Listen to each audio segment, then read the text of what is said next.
नमस्कार मंडळी, मराठी भूतांच्या गोष्टी या युट्यूब चॅनलवर आपलं स्वागत. आजच्या आपल्या कथेचा विषय आहे उतारा.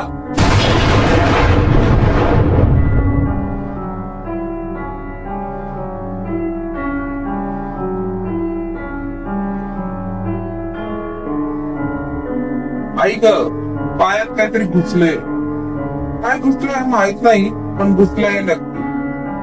वाईट कळ उठलीये, पण थांबून चालणार नाही.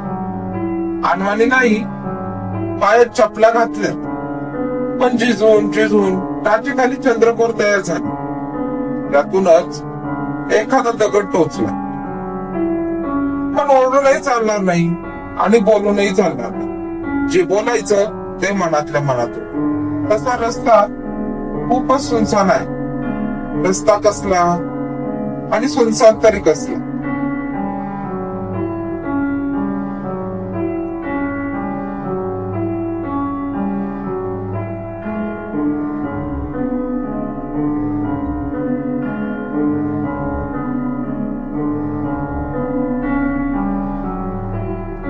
शेतातील ऊस वाहतूक करणाऱ्या ट्रॅक्टर, बैलगाड्यांनी ये जा करून तयार झालेला तो कच्चा रस्ता.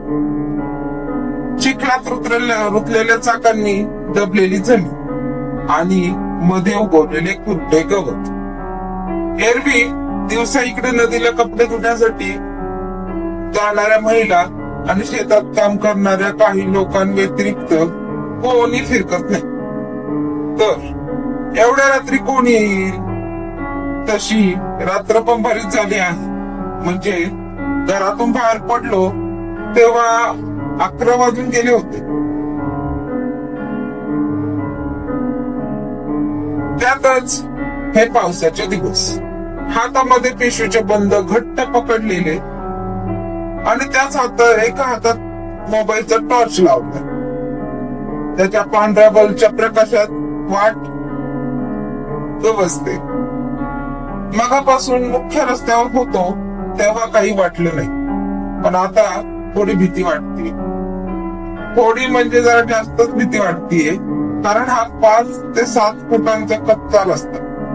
आजूबाजूला कमरेपर्यंत वाढलेले गवत आणि दुतर्फा दाट झाडी. त्यात चिखलात पाय जातात. पाय बाहेर काढून जमिनीवर आपटतोय ते सांगायची गरज नाही.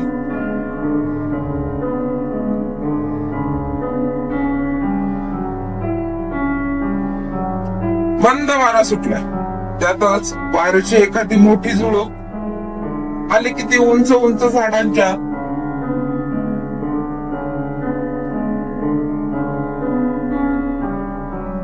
काळ्या कुट्टा आकृत्या एका संत लईत डोलायला सुरुवात करते. जसे मान डोलावून आपल्याकडे येण्यास खुणावत आहेत. मगापासून गंमत वाटत होती, पण आता मात्र या सगळ्या वातावरणाची भीती वाटते. कपाळावर जमा होणारे घामाचे थेंब आणि क्षणाला वाढत जाणारी काळजीची धडपड मला पुढे जाण्यापासून थांबवायचा प्रयत्न करतायत. त्यात भरीत भर ही भयान काळ रात्र. भयान वाटतीये. खर तर मला एका ठिकाणी पोहोचायचे, म्हणजे सोबत मी जे काही साहित्य आणले आहे ते एका ठिकाणी द्यायचं आहे. द्यायचं नाही तर ठेवायचं आहे. तळाबाहेरून जी नदी वाहते तिच्या काठाजवळ एक भलं मोठं पिंपळाचं झाड आहे.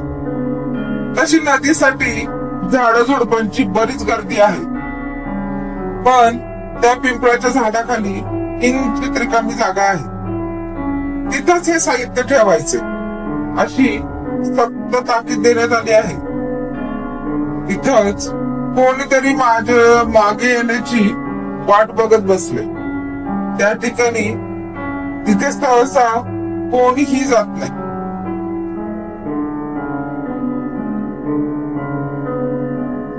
साहित्य म्हणजे काय तर उजव्या हातात बांबूच्या लहान सहान काड्यांनी बनवलेली ही छोटीशी टोपली, त्यात पांढरा भात आणि त्यावर विस्कटून टाकलेला गुलाब. तो विजयी झाल्यावर तोंडाला लावतात आणि मयत झाल्यावर छातीवर टाकतात. तो डाव्या हातात एक कापडी पिशवी, त्यात एक देशी दारूची बाटली आणि मस्त मसाला वगैरे घालून तयार केलेले मटण, जे पळसाच्या पानांमध्ये गुंडाळी करून त्यात ठेवले. त्याचा खमंग वास न राहून तोंडात लाळ आणतो.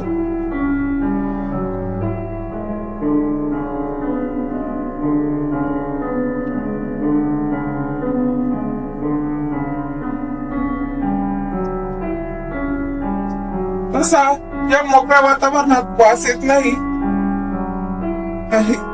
पण मटण भरायला मीच होतो. म्हणून आणखी एका 2 पुटचुंड्या आहेत, त्यात काळी हळद आणि काळे दाणे, जे तिथे पोहोचल्यावर त्या जागी ठेवायचे आहेत. 1 मिनिट असं वाटतंय की कोणीतरी माझ्या मागून येते. कदाचित माझा पाठलाग होतो, पण सक्त ताकीद आहे की मागे पाहिजे नाही.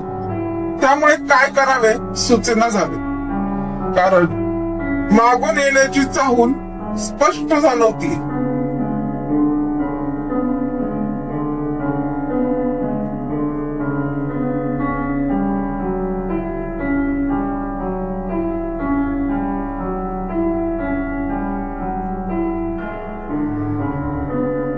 पण मागे बघू शकत नाही. मला सांगितलंय पळून पाहायचं नाही आणि बोलायचेही नाही. बापरे, हे काय? हे मी काय करतोय?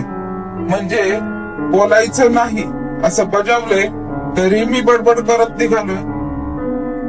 पण माझी ही बडबड मनातल्या मनात सुरू आहे. मनातल्या मनात बोललेलं चालतं असेल, कारण मनात तसेही हजारो विचार येत असतात. कोणीतरी येतंय मागून. मला जाणवते की आपण कोणी नसेल. एवढ्या रात्री कोण इकडे येईल? वाटेवर मी एकटा नाही.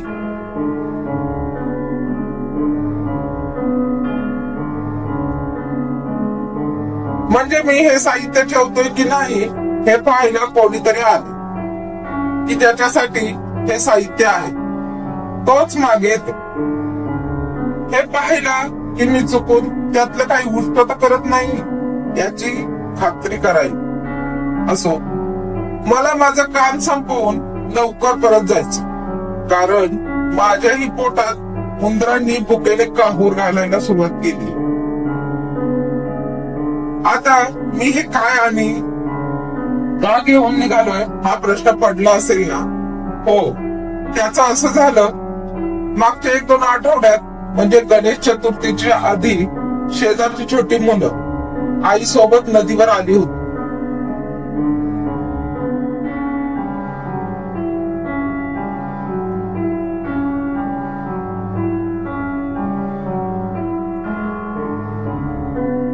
सर्व महिला कपडे धुण्यात मग्न होत्या, तर मुलं लपंडाव खेळत होती. त्यातच मगदुमांची छोटी प्रांजल तीही होती.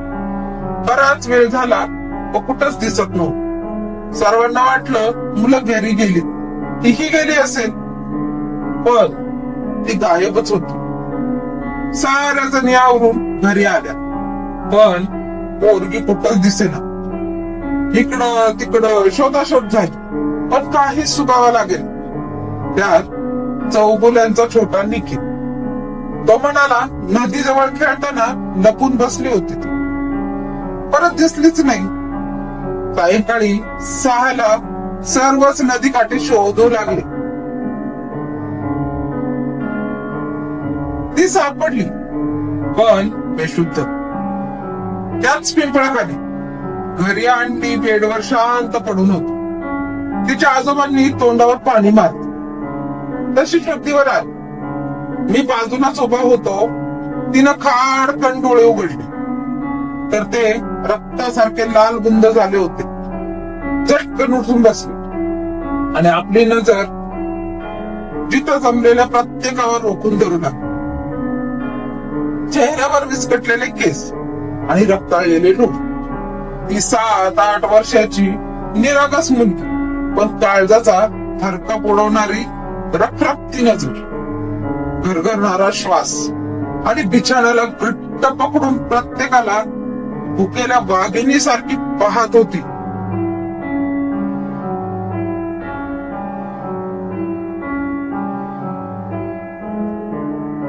आम्ही तिथून बाहेर पडलो. 4 दिवस सायंकाळच्या कट्ट्यावर ही चर्चा रंगली. 8 दिवस असेच गेले. त्या रात्री मंडळाचे सर्व कार्यकर्ते गणपतीचे स्टेज घालत होते. 11 वाजले असतील. मग धुमांची घर स्टेज पासून हाकेच्या अंतरावर. अचानक एका बाईच्या किंकाळीने आम्हाला सर्व हादरून गेलो. आवाजाच्या दिशेने पाहिलं तर मगदमांच्या घरातले लाईट पटापट लागले आणि पुन्हा तशीच किंकाळी कानावर पडली.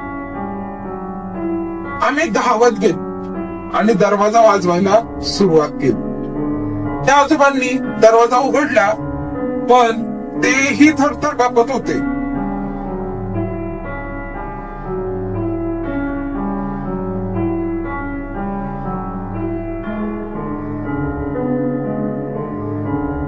त्यांनी आतल्या रूमच्या दिशेने बोट केले तसे आम्ही दोघे आत शिरलो. प्रांजलची आई बेशुद्ध जमिनीवर पडली होती, तर तिचे बाबा सुन्न होऊन एकटक डाव्या बाजूच्या झोक्याकडे पाहत होते.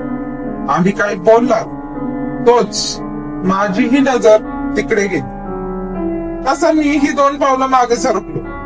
प्रांजल अंगावर पांढरा फ्रॉक होता, तर मोकळे केस चेहऱ्यावर पसरलेले. झोक्यावरती बसली होती, पाय खाली मोकळे सोडून मागे पुढे झोके देत होती आणि तिची क्रूर भेदक नजर आमच्यापैकी प्रत्येकावर पडत होती. पाटलांचा हातून आणि मी दोघेच पुढे होतो. ती प्रत्येकाला पाहत होती, अगदी रागाने, जशी चवताळली आहे. एखाद्याच्या अंगावर झेप घेऊन नरडीचा घोट घ्यावा असे तिचे हावभाव. प्रत्येकाला पाहत जोर जोरात पायानं झोके देऊ लागले. प्रांजल म्हणून तिच्या बाबाने हाक दिली तसे तिने चटकन तिच्या पायांची हालचाल बंद करून खाली मान घालून बसून राहील. पूर्ण मिनिट सर्वत्र एकदम शांतता होती. प्रत्येक जण झोक्यावर बसलेल्या प्रांजलकडेच पाहत होता आणि अचानक ती पुन्हा जोरात किंचाळली. पण तो आवाज वेगळा होता, जसा कोणी करड्या आवाजाच्या आणि धिप्पाड शरीरयष्टीचा असलेला पुरुष.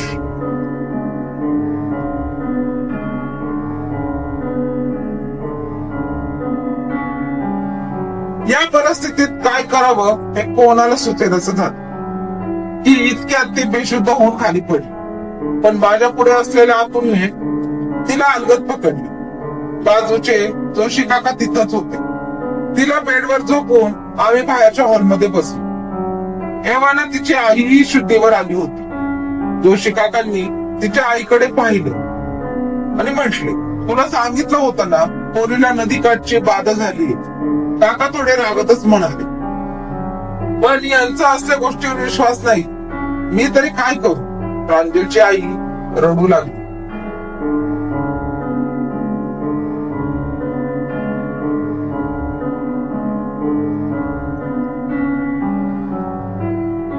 तसा काकांनी आपल्या मोर्चा तिच्या बाबांकडे वळवला. का रे, तुला सांगितलेलं समजत नाही? तुझ्या बापाने तरी कधी आजवर माझा शब्द मोडलेला नाही. आणि तू? तसेच काका पुढे म्हणाले, 8 दिवसांपूर्वी सांगितलेलं तुझी 7:30 सुरू आहे. गाडी जपून चाल. घेतलास ना पाय मोडून, आता हे पोरीचं असं. हे थेरड्या. अशा भरड्या आवाजाने सर्वत्र स्तब्ध झाले. सर्वांनी बेडवर झोपलेल्या प्रांजलकडे पाहिले, कारण ती ज्या भरड्या पुरुषी आवाजात ओरडली तसाच आवाज होता. पण ती तर शांत झोपलेली. आणि पुन्हा आवाज घुमला.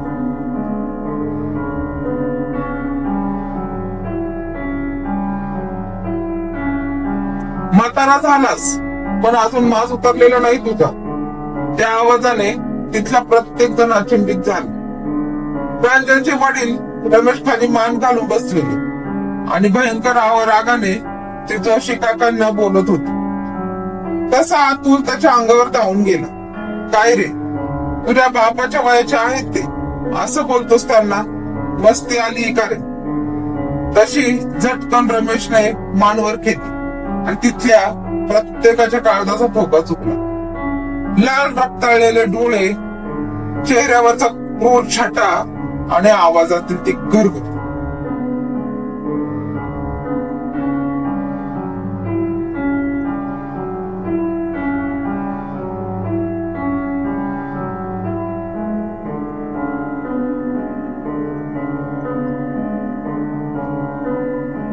रमेश समोरच उभ्या आतूची कॉलर पकडून त्याच्या डोळ्यात डोळे घालून पाहू लागले.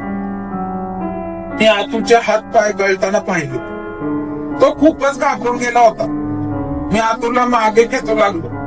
तशी आपली ताकद एकवटून आतुलने रमेशला जोराचा धक्का दिला. रमेश मागे पडला आणि आतूलही धडपडत बाजूला झाला. पण काहीच न बोलता तो दरवाजाकडे धावला आणि घर गाठले. मी तिथेच थांबलो. काय झालं? रमेश भानावर येत चाचपडत बोलू लागताच तसे काका म्हणाले, हे असंच घरातल्या प्रत्येकात संचारात राहील.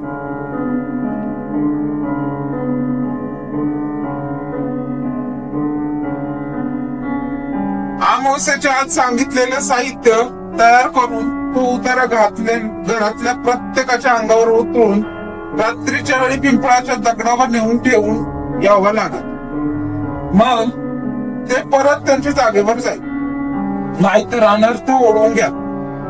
पण कोण ठेवणार? माझी अवस्था अशी, वडिलांना थोडस चाललं तरी धाप लागते. रमेश हताशपणे म्हणाल, शेजारच्या एखाद्या मित्राला सांग. मनात काकांनी नजर आपल्या सर्वांवर फिरवली. मागच्या आठवड्यात गणपती विसर्जन झालं. रमेश आणि काकांनी मला बोलावून घेतलं. उतारा टाकायची वेळ ठरली.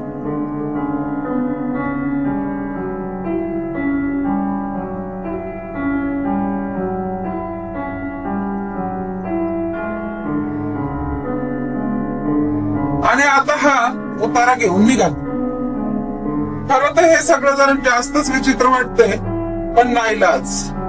जबाबदारी घेतली म्हणजे काम तर करावंच लागणार आहे. दूरवरून गावठी कुत्र्यांच्या भुंकण्याचा आवाज मात्र मागापासून येतो आणि तो पिंपळही दिसू लागला. हिरव्या गार पानांनी अगदी कच्च भरलेलं ते भलं मोठं पिंपळाचं झाड. जरा वाऱ्याची झुळूक येताच पानांची सळसळ उरात धडकी भरते. काही अंतरावरच पंचगंगा नदी वाहते. नदीचं पात्रही पूर्ण भरलंय. ही काळोखी रात्र, त्यात हा निर्जन परिसर.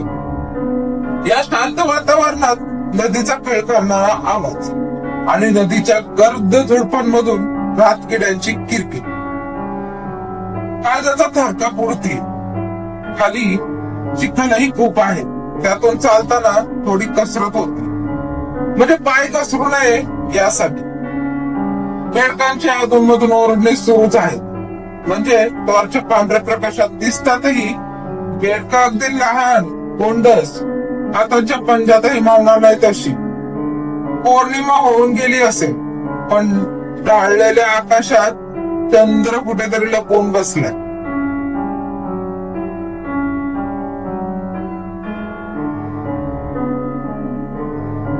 चालताना वाटेत येणारी ही छोटी छोटी झुडपे अडथळा बनतायत. त्यातूनच वाट काढावी लागतीये. मध्ये अडकणाऱ्या काटेरी फांद्या जणू पुढे जाऊ नये म्हणून मला मागे खेचतायत. हात मात्र आता दुखू लागले. किती मोठं आणि भव्य ते पिंपळाचे झाड आहे. खूप दिवसांनी इकडे आलो. तुम्ही कधी घुबड पाहिलेत का? पिंपळाच्या झाडावर बसले म्हणजे टॉर्चच्या प्रकाशात त्याची भेदक नजर माझ्यावरच होती. हे लक्षात आलं. न बोलता, आजूबाजूला न पाहता हे साहित्य त्या ठिकाणी ठेवायचं आहे. खरं तर अजूनही वाटतंय कोणीतरी आजूबाजूला आहे. या लख भयान काळोखात आजूबाजूच्या झुडपांमध्ये होणारी सळसळ होताना असं वाटतंय की एखादा श्वापद लपून बसलंय किंवा कोणीतरी दुरून पाहते. ही टोपली समोर पकडून धरलीये आणि आता ठेवण्यासाठी जागा पाहतो. खाली चिखलाने बरबटलेल्या जमिनीवर पालापाचोळा, झाडांच्या तुटलेल्या फांदे आणि जनावरांची विष्टी इतरत्र पसरली आहे.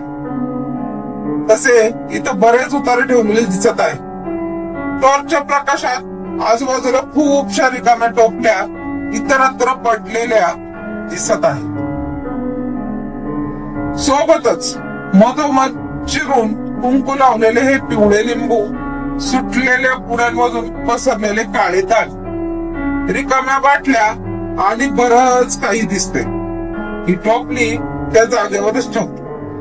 डोळे झाकून नमस्कार करतो जो कोणी आहे त्याला. झालं एकदाच. चला आता थेट घरी. पण मागे वळून पाहिजे नाही. मागे पिंपळाच्या झाडावर कसलीशी हालचाल जाणवते. हो, जिथे उतारा ठेवलाय तिथंच मागे. जसं एखादं मांजर नखांचा आधार घेत झाडावरून खाली उतरते. मागे पाहायचं नाही, चालत राहायचं.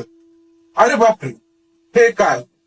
मटणाची पिशवी आणि हे ठेवायचंच लक्षात नाही.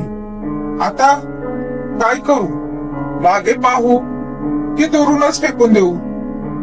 नाही, मागे जावंच लागणार.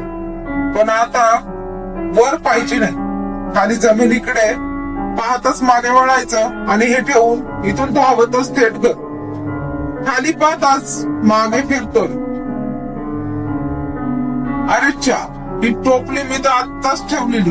बापरे, कोणीतरी रागात भिरकून द्यावा तसं त्या टोपलीला भात विस्कटून टाकला सर्वत्र. 1 मिनिटही झाला नाही ठेवू. मग कोणी केलं हे? बापरे, आजूबाजूच्या काळोखात नजर फिरताना अंगावर काटा येतो. कोणीतरी इथंच आहे. तीही अनामिक शक्ती जी प्रांजल आणि तिच्या वडिलांवर हावी झालेली. मी मागे पाहिलेलं त्या शक्तीला आवडले नाही. म्हणजे कोणीतरी आहे आसपास. काटा येतोय अंगावर. भीती वाटतेय. लवकर हे मटण इथून ठेवून इथून बाहेर पडतो. दिसला, हाच तो काळा दगड. त्यावर हे मटण आणि बाटली ही ठेवतो. झालं एकदाच. झटकन निघूया. हे काटेरी झाड मगाशी येताना अडकले, आता जातानाही फाटला शेवटी शर्ट. 1 सेकंड, कोणीतरी उभा आहे मागे आणि आता मला त्याच्या श्वासाची घरघरही जाणवतीये. अंगावर काटा आलाय. मी स्वतःला सावरत चालण्याचा वेग वाढवतोय. पण परतीच्या वाटेवर आता मी धावतोय. पण चिखलात बरबटलेल्या वाटेवर पाय घसरत आहे. आई ग, वाईट पडलोय. हात पाय सगळं चिखलाने मापले. पण न राहून नजर मागे गेली. बापरे, मागे त्या वाटेवर अगदी मधोमध कुणीतरी उभा आहे. एका सावलीसारखी ती काळी कुट्ट पुरुषी आकृती धिप्पाड. या भयान काळोखात माझ्यावर रोखलेले त्याचे लालसर डोळे मात्र चमकत आहे. ते कोणतीच हालचाल न करत असं वाटतंय की ते माझ्याकडे सरकतंय. धाप लागतीये, पण थांबायचं नाही. धावत खूप दूर आलो. आता ते मागे दिसत तर नाही, म्हणजे ते त्याच्या जागेवर गेले. बरं झालं मुख्य रस्ता आला. पण अंग खूप जड वाटतंय. म्हणजे पाठीवर मोठं ओझ घेऊन धावतोय असं वाटतंय. घर जवळ आलो. वाचलो. देवा, उपकार तुझे. पण बरं झालं जोशी काका आणि रमेश बाहेरच आहेत. काका, काका. अरे संजू, हळू पडशील. ठेवलास का नीट? हो काका, ठेवलं. तुझं अंग भासतंय रे. आणि डोळे शेवटी मागे पाहिलेस ना, दात करून घेतलास स्वतःचा. धन्यवाद.